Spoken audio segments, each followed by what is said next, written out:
है एक्सरसाइज 8.1 जो कि क्लास 10 से रिलेटेड है। आपको इस क्वेश्चन में दिया गया है फर्स्ट क्वेश्चन में कि एक ट्राइंगल ABC होगा, उस ABC ट्राइंगल में एंगल B जो है वो राइट एंगल रहने वाला है और जो AB है आपका 24 सेंटीमीटर रहेगा, BC 7 सेंटीमीटर रहेगा। तो आपको कुछ वैल्यूज डिटरमाइन करने के लिए बोला गया है। साइन A और कॉस A की वैल्यू आपको डिटरमाइन करनी है एंड साइन C और कॉस C की वैल्यू डिटरमाइन करनी है। तो ये जो दो कंडीशंस होंगे आप बस देख सकते हैं कि इन दोनों कंडीशन में थीटा की वैल्यू जो है वो चेंज हुई है, बाकी सब कुछ सेम है। तो बहुत ही सिंपल क्वेश्चन है, देखते हैं कैसे होगा। बहुत बेसिक क्वेश्चन है तो बिल्कुल ध्यान से देखिएगा, कहीं मिस ना हो जाए। तो सबसे पहले आपका जो काम है वो आप इन सभी क्वेश्चंस में, इस एक्सरसाइज के जितने भी क्वेश्चन है सभी क्वेश्चन में राइट एंगल ट्राइंगल ड्रॉ करेंगे और राइट एंगल ट्राइंगल के जो भी साइड्स होंगे उन सभी साइड्स को आपको शो करना होगा। तो चलिए स्टार्ट करते हैं। तो आपके पास एक्सरसाइज 8.1 का जो क्वेश्चन है फर्स्ट क्वेश्चन रहने वाला है ये।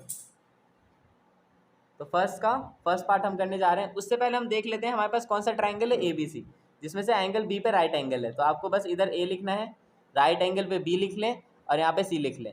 जो 90 डिग्री होगा वहाँ पे आपको B लिखना है।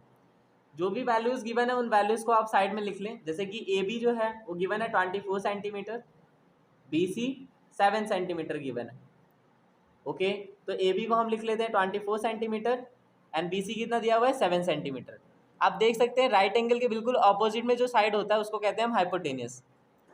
और अगर आपको साइन की और कॉस की वैल्यू चाहिए तो साइन और कॉस का हमने फॉर्मूला पढ़ा है, परपेंडिकुलर में अपॉन में हाइपोटेनियस होता है और बेस अपॉन में हाइपोटेनियस होता है।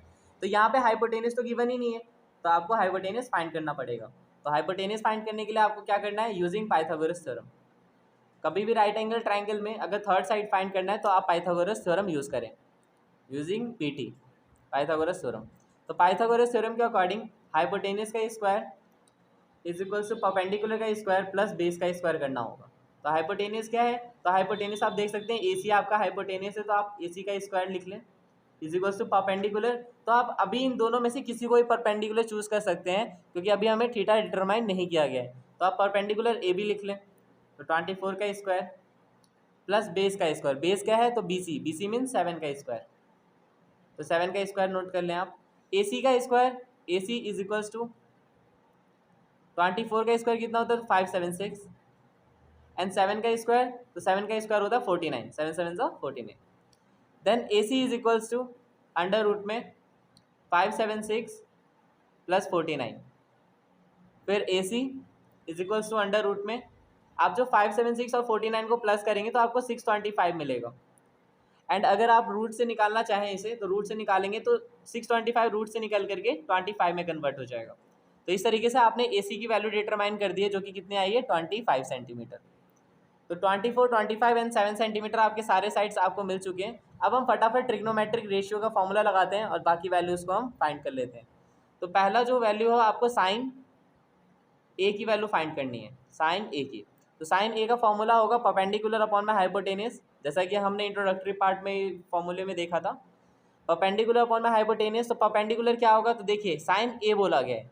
A का मतलब क्या होगा, आपका जो A वाला साइड है वो थीटा हो जाएगा और A वाला साइड अगर थीटा रहेगा तो बिल्कुल थीटा के ऑपोजिट साइड को आप परपेंडिकुलर कह देंगे और जो साइड बच जाएगा इसे हम बेस कहेंगे। बाकी हाइपोटेनियस तो कहीं नहीं जा रहा, वो वहीं रहने वाला है, वो चेंज नहीं होगा।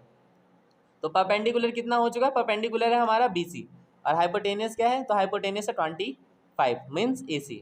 तो AC लिख लें आप हाइपोटेनियस के लिए। BC की वैल्यू कितनी दी हुई है तो BC की वैल्यू 7 है, तो 7 को नोट कर लें आप। AC की वैल्यू कितनी दी हुई है तो AC की वैल्यू 25 है, तो यहाँ पे आप 25 सेंटीमीटर नोट कर लें। अब इसी तरीके से हम सेकेंड वाला फाइंड कर लेते हैं जिसमें बोला गया कॉस A की वैल्यू को फाइंड करना है। कॉस का फॉर्मूला क्या होता है, बेस अपॉन में hypotenuse. Okay, cos A means जो आपका जो थीटा हो जाएगा वो A है, तो इसके अकॉर्डिंग बेस क्या होगा तो बेस आपका AB हो जाएगा। तो बेस जब AB है तो आपको लिखना है बेस के बिल्कुल अपोजिट में लिखना है AB और हाइपोटेनियस के अपोजिट में लिखना है AC। तो AB की वैल्यू कितनी दी हुई है 24 दी हुई है एंड AC की वैल्यू कितनी दी हुई है तो AC की वैल्यू आप देख सकते हैं 25 हमने फाइंड किया था, तो 25 हो जाएगा। तो जैसे कि आपने सेकेंड पार्ट सॉल्व कर लिया, फर्स्ट पार्ट के दोनों पार्ट सॉल्व कर लिए, उसी तरीके से सेकेंड पार्ट को भी आपको फाइंड करना है जिसमें क्वेश्चन बिल्कुल सेम है, बस आपको क्या किया थीटा चेंज कर दिया है। जैसे साइन A था तो साइन C कर दिया गया, पहले में साइन A था अब साइन C है। तो साइन C का फॉर्मूला क्या होगा, वही सेम परपेंडिकुलर अपॉन में हाइपोटेनियस, ये तो चेंज होना नहीं है। परपेंडिकुलर कितना है तो आप इसी ट्राइंगल को मैं आपको एक बार और बना के दिखाता हूँ। जैसे कि ये राइट एंगल ट्राइंगल अपने पास, इस राइट एंगल ट्राइंगल का नाम क्या था ABC था, जिसमें अभी ए बी की वैल्यू कितनी दी हुई थी 24, बी सी 7 दिया हुआ था और ए सी हमने फाइंड कर लिया था जो कि 25 सेंटीमीटर था। तो आपने सी को थीटा लिया है तो बिल्कुल सी के जो अपोजिट वाला होगा ये परपेंडिकुलर हो जाएगा और जो बचा हुआ है बेस हो जाएगा 90 डिग्री के बिल्कुल अपोजिट वाला हाइपोटेनस हो जाएगा। तो हम इसे कर लेते हैं। परपेंडिकुलर कितना दिया हुआ है 24 दिया हुआ और हाइपोटेनस कितना है 25 सेंटीमीटर। तो ये आपका आंसर हो गया साइन सी का। अब आप कॉस सी की वैल्यू फाइंड कर लें तो कॉस सी का फॉर्मूला होगा बेस अपॉन में हाइपोटेनस। तो बेस क्या है तो बेस आप देख सकते हैं, बेस आप देख सकते हैं बी सी आपका बेस होगा। तो बी सी अपॉन में हाइपोटेनस कितना है तो हाइपोटेनस है ए सी। बी सी की वैल्यू आप देख सकते हैं 7 सेंटीमीटर है एंड हाइपोटेनस ए सी की वैल्यू है 25 सेंटीमीटर। तो इस तरीके से ये सभी वैल्यूज़ हमने फाइंड कर लिया है, sign A cos A sign C cos सी। यहाँ पे जो फॉर्मूले हमने यूज़ किया परपेंडिकुलर अपॉन में हाइपोटेनस बेस अपॉन में हाइपोटेनस, इसका आपको एक ट्रिक भी बताया गया जैसे कि मैंने बताया था पाकिस्तान भूखा प्यासा हिंदुस्तान हरा भरा, कुछ ऐसी ही ट्रिक्स है। उनको आप चाहें तो इससे पहले जो इंट्रोडक्टरी वीडियो है उसमें सॉल्व कर सकते हो, उसमें देखा हुआ है सारे फॉर्मूले और सारे आइडेंटिटीज़ को उसमें एक्सप्लेन किया गया है, आप उन सबको भी देख सकते हैं। तो इस तरीके से इस वीडियो में हमने फर्स्ट क्वेश्चन सॉल्व किया है। मिलते हैं नेक्स्ट वीडियो में जो कि सेकंड क्वेश्चन से रिलेटेड होगा। तब तक के लिए थैंक्स फॉर वॉचिंग।